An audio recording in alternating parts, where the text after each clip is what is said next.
What's up, everybody? This is B&J Productions. I'm Jacob, and this is Brandon. And today we're doing an episode to honor Stan Lee, who passed away last week. We've had a little bit of a technical issues with our computers and the filming and all that, so we're doing this video today. We are going to assemble our own NBA team compared with NBA players for the Avengers lineup. Brandon, who is your point guard for this team?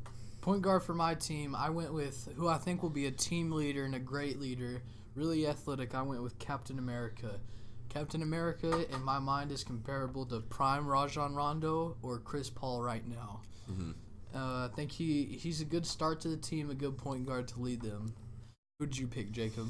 Well, I do have Captain America on this team, but in a different way than what you have. For my point guard, I have T'Challa, a.k.a. the Black Panther.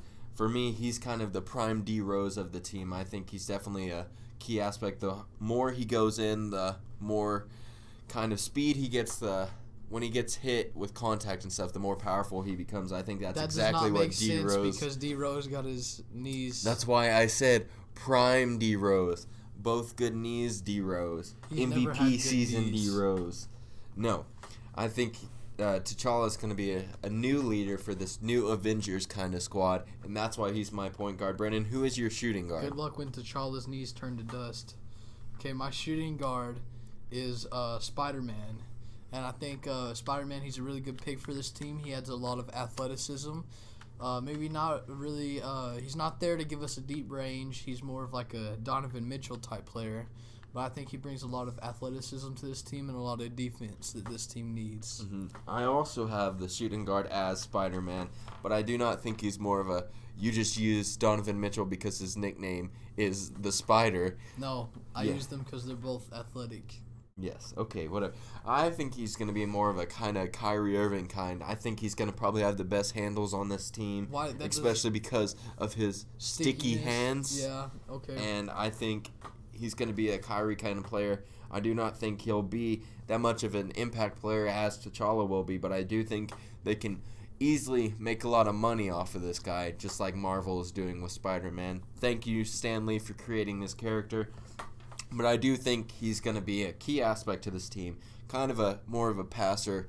Not a lot of experience, but is going to be a good aspect. Okay, who do you got for your small forward? For my small forward, I have two slasher players already, so I decided to go with a deep range Deadeye, and my small forward is Hawkeye. I can compare Hawkeye to Kyle Korver, both white men, both very accurate at what they do. Pass it over to you, Jacob. Okay, so your only comparison for the small forward is that he's white. Okay, yes. Okay, mine's actually a white woman. Carol Danvers, a.k.a. Captain Marvel, someone who we haven't seen any until we see in this next coming year. We will see her own solo movie, and I think she is kind of a comparison to the small forward for the Dallas Mavericks, Luka Doncic. A lot of high praise for both of these. Let me. A lot of high praise for both of these people, and I think they're both kind of going to take over that Marvel universe and the NBA pretty soon. And we've seen a little bit of Luka, and he's done amazing things as a young guy. And Carol Danvers, we're going to see a lot of her taking over and being the leader for the Marvel, for the Avengers. And I think that Luka Doncic is going to be a good fit with Carol Danvers here on this team.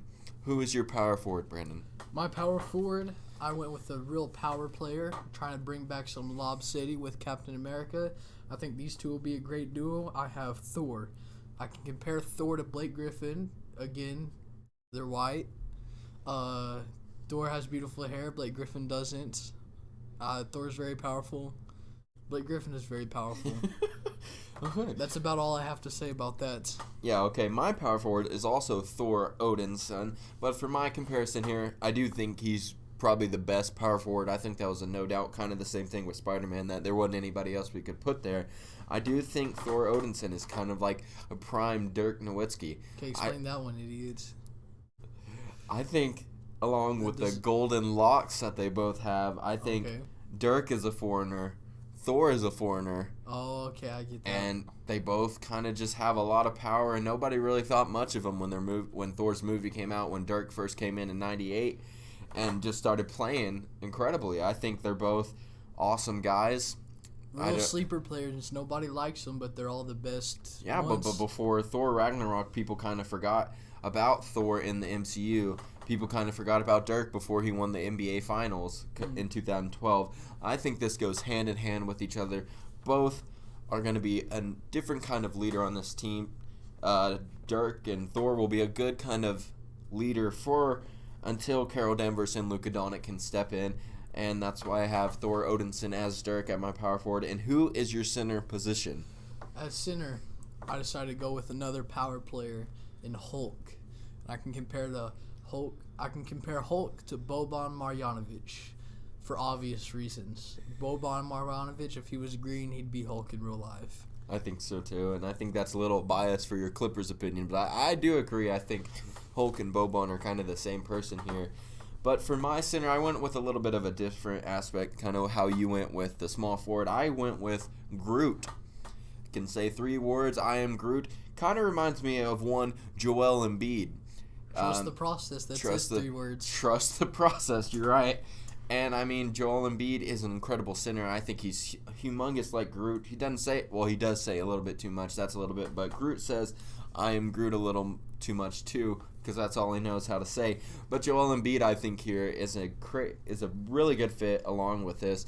I mean, not much of a leader here on this team, but he does offer a lot of power, and he doesn't get hurt very easy.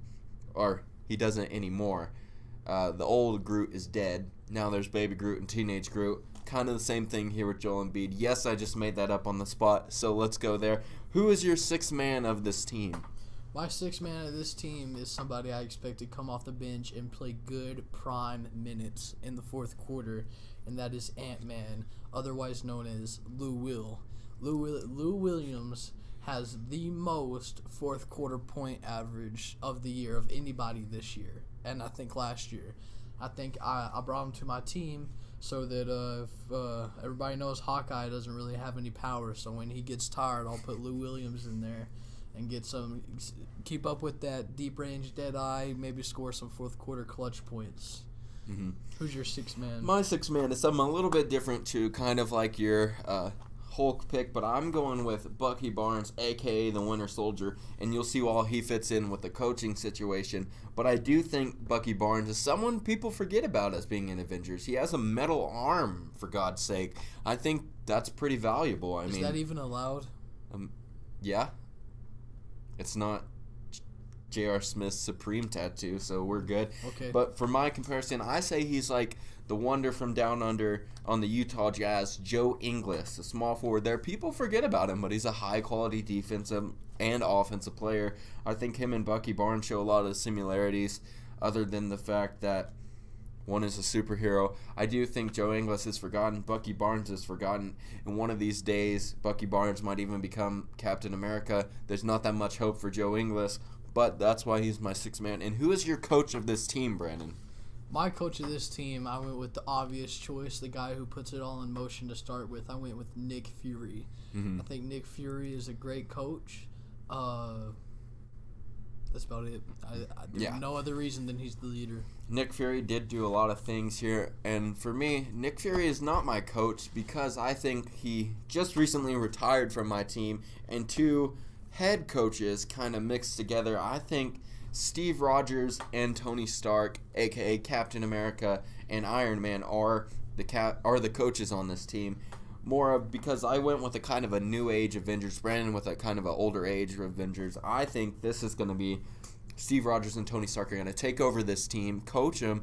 They know experience. They're veterans from Brandon's basketball team, maybe not Tony Stark, but I do think they're going to be good leaders. They took over for head coach Nick Fury in my basketball universe here, and I do think they're going to be pretty good. I see kind of a, Steve Kerrish, Eric Spoelstra kind of coaching staff here. And you know what I see? I see a team with no chemistry. Your starting point guard and your 6th man are fighting all the time. Same thing with both head coaches. I see no chemistry with this team. T'Challa took Bucky Barnes under his wings and held him. He's now the White Wolf. Okay, so is this pre-Civil War or after Civil War? This is after Civil War, of course. And sure, there were some bonding issues, and Tony Stark might not want to play Bucky Barnes, but, I mean, They love each other. They're brothers. They've been brothers for a long time. Brothers fight, and that's what the leadership of Carol Danvers is going to do, is bring them together, like we'll see in Avengers 4. So you're hoping that doesn't that make Carol Danvers more of a LeBron type player than a Luka? We haven't seen much of Carol Danvers. We haven't seen much of Luka Doncic. Yeah, but Carol Danvers is supposed to be like a real. How you're saying she's supposed to be like a real veteran and keeping the coaches together and keeping She's supposed to be the glue of this team. Is Luka really the glue of the Dallas Mavericks right now? Can you name a player who's won the MVP under the age of 19 in the EuroLeague multiple times? Did LeBron do that? I'm sure if LeBron would have, if he was in the EuroLeague since 15 years old. Yeah, sure. Okay, well, that's all we have for today. I'd like to say thank you to Stan Lee. He won't be able to watch this, but I do think he's meant a lot to both of our lives in the comic book aspects in the movies, and this episode is kind of just for him. And we'll see you tomorrow. We will be doing our weekly picks on Tuesday, since we will be off Wednesday through Friday. We will see you.